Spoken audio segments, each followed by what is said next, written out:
जैसा कि हमने आपको बताया, आज प्रधानमंत्री नरेंद्र मोदी की अध्यक्षता में 4 अलग अलग बैठक हुई, जिसमें सबसे अहम बैठक सीसीएस यानी कैबिनेट कमेटी ऑन सिक्योरिटी की थी।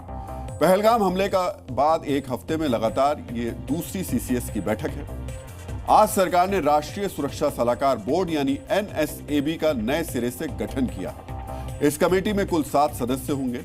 कमेटी में 3 सदस्य पूर्व आईपीएस अधिकारी हैं, 3 सैन्य अधिकारी हैं और 1 पूर्व आईएफएस यानी कि राजनयिक है। इन सभी सदस्यों के पास देश की सुरक्षा से जुड़ी उनके पास काफी लंबा, बहुत ज्यादा अनुभव है। रिसर्च एंड एनालिसिस विंग यानी रॉ के पूर्व चीफ आलोक जोशी को इस बोर्ड का चेयरमैन बनाया गया। इस कमेटी में पूर्व air marshal P M Sinha, lieutenant general A K Singh, rear admiral retired Monty Khanna शामिल हैं।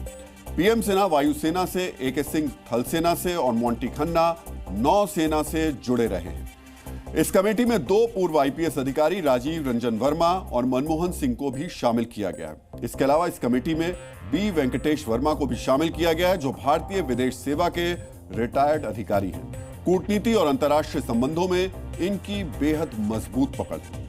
हमारा यह विश्लेषण आपको पाकिस्तान के साथ युद्ध जैसे हालात को ध्यान में रखकर ही देखना चाहिए।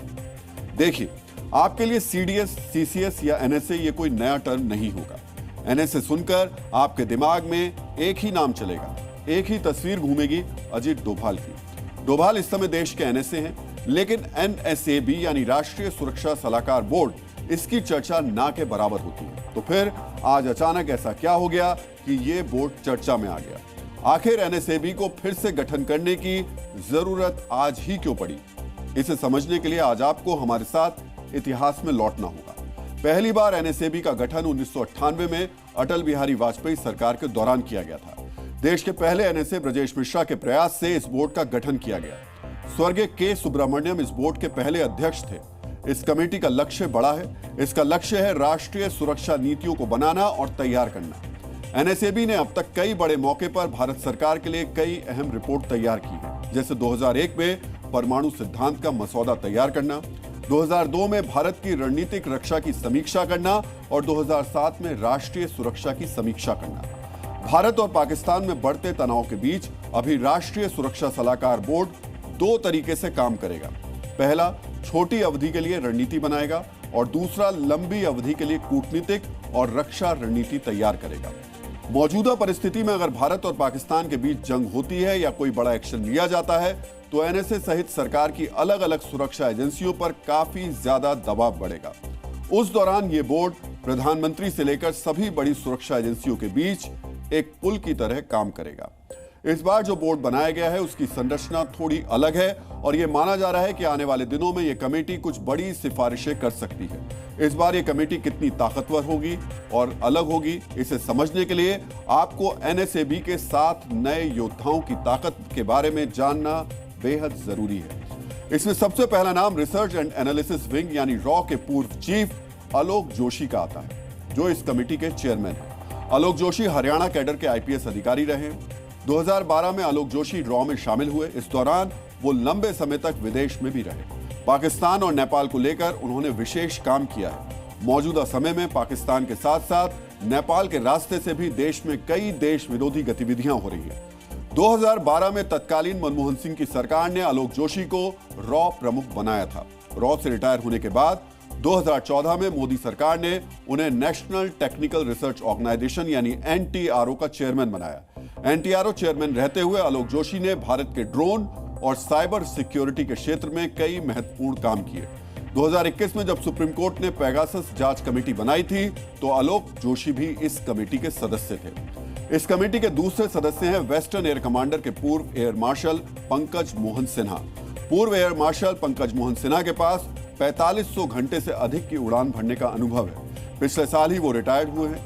इनके पास वायुसेना के संचालन और रणनीति का विशेष अनुभव है। इस कमेटी के तीसरे सदस्य हैं पूर्व southern army commander lieutenant general A K Singh.